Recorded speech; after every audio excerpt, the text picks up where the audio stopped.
शिवसेना प्रमुख बाळासाहेब ठाकरेंच्या संपत्तीच्या वादाप्रकरणी सुरू असलेल्या सुनावणीत बाळासाहेबांचे पुत्र जयदेव ठाकरे यांनी उच्च न्यायालयात केलेल्या विधानांनी राजकीय वर्तुळात खळबळ उडाली आहे। बाळासाहेब ठाकरे मलाच आपला राजकीय वारसदार समजायचे असा दावा जयदेव ठाकरे यांनी उच्च न्यायालयात केलाय। प्रबोधनकार ठाकरेंच्या मृत्यूनंतर बाळासाहेब ठाकरेंच्या अत्यंत जवळ होतो असंही जयदेव ठाकरेंनी कोर्टासमोर सांगितलं, पण मलाच राजकारणात येण्याची इच्छा नव्हती असंही जयदेव ठाकरेंनी यावेळी स्पष्ट केलंय। आज या प्रकरणी पुन्हा एकदा जयदेव ठाकरेंची साक्ष नोंदवण्यात येणार आहे। या क्षणाची एक अत्यंत महत्त्वाची बातमी आपण पाहतोय।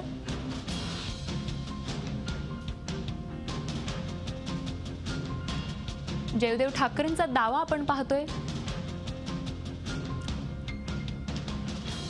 1973 साली आजोबांचा मृत्यू झाल्यानंतर बाळासाहेबांसोबत मी सतत असायचो, तेव्हा ते अनेकदा लोकांना मी त्यांचा राजकीय वारसदार असल्याचं बोलत असायचे, पण ते सहज बोलायचे म्हणून मी त्यांना कधीच त्यांच्या राजकीय वारसदाराची बद्दल इच्छेवर माझं उत्तर दिले नाही। शिवाय माझे विचार बाळासाहेबांपेक्षा वेगळे होते। राजकीय विरोधकांना जाहीररित्या विरोध करायचा आणि नंतर त्यांनाच मिठ्या मारायच्या हे मला कधीच पटलं नाही, कारण मनात एक आणि ओठात एक असा राजकीय नेत्यांचा स्वभाव मला कधीच पटला नाही। अशा शब्दांमध्ये जयदेव ठाकरे यांनी आपलं मत व्यक्त केले आणि बाळासाहेब मलाच राजकीय वारसदार समजायचे असा दावा त्यांनी केलाय। आम्ही सर्व भावंडे विखुरलो होतो। बिंदूने मातोश्री सोडल्यावर माझ्या आईला खूप दुःख झालं, त्यामुळे मातोश्रींचा पुनर्विकास करून सर्वांना एकत्र आणण्याची इच्छा माझ्या आईने सर्वात आधी माझ्याकडे व्यक्त केली। ती इच्छा मी माझ्या इतर भावांना सांगितली, पण मी वेल सेटल आहे। माझ्या व्यवसायातील म्हणजे फिल्म इंडस्ट्रीमधील लोक मला भेटायला येतात, पण मातोश्रीवरील राजकीय वातावरणामुळे मला तिथे व्यवसाय करणं कठीण असल्यानेच मला पुनर्बांधणी केलेल्या मातोश्रीमध्ये कोणताही हिस्सा नको असं बिंदू माधवने सांगितलं।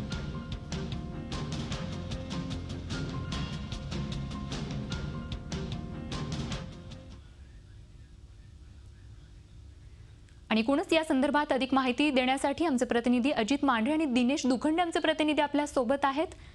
सर्वात आधी आमचे प्रतिनिधी अजित मांढरे यांच्याकडे आपण जाऊयात।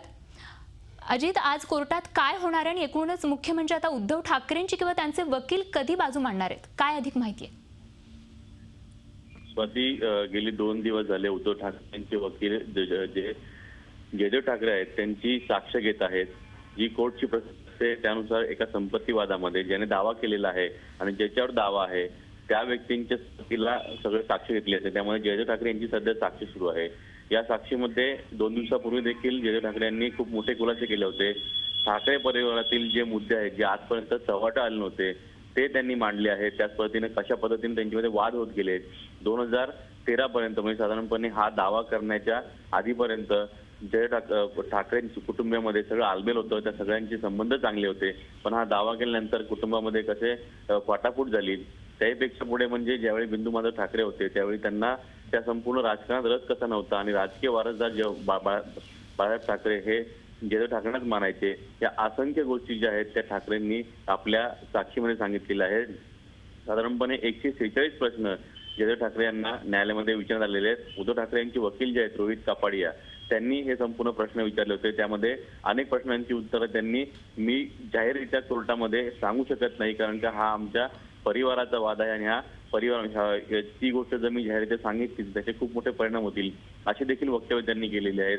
त्यामुळे आता साधारणपणे आज किंवा उद्यापर्यंत जयदेव ठाकरे यांची साक्ष सुरू राहील आणि त्यानंतर उद्धव ठाकरे यांना पुन्हा त्यांना केव्हा बोलवलं जाईल साक्षी करता हे न्यायालय येत्या 2 दिवसांमध्ये स्पष्ट करेल। नक्कीच। आणि या संदर्भात आणखी एक प्रश्न दिनेश दुखंडे आमच्या प्रतिनिधींकडे वळूयात। दिनेश, या सगळ्या खटल्याकडे राजकीय पडसाद काय उमटतील असं आपल्याला वाटतं? अनुपमा, खरं तर हा ठाकरे कुटुंबियांमधला संपत्तीचा वाद आहे।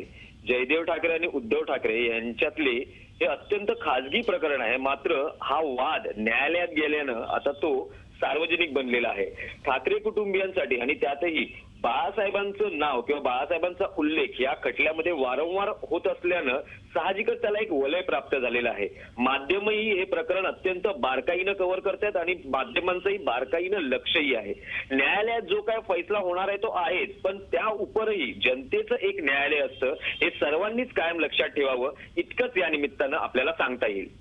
नक्कीच. धन्यवाद दिनेश, दिलेल्या सविस्तर माहितीबद्दल. अजित, आपलंही धन्यवाद. झी 24 तास रहा एक पाऊल पुढे.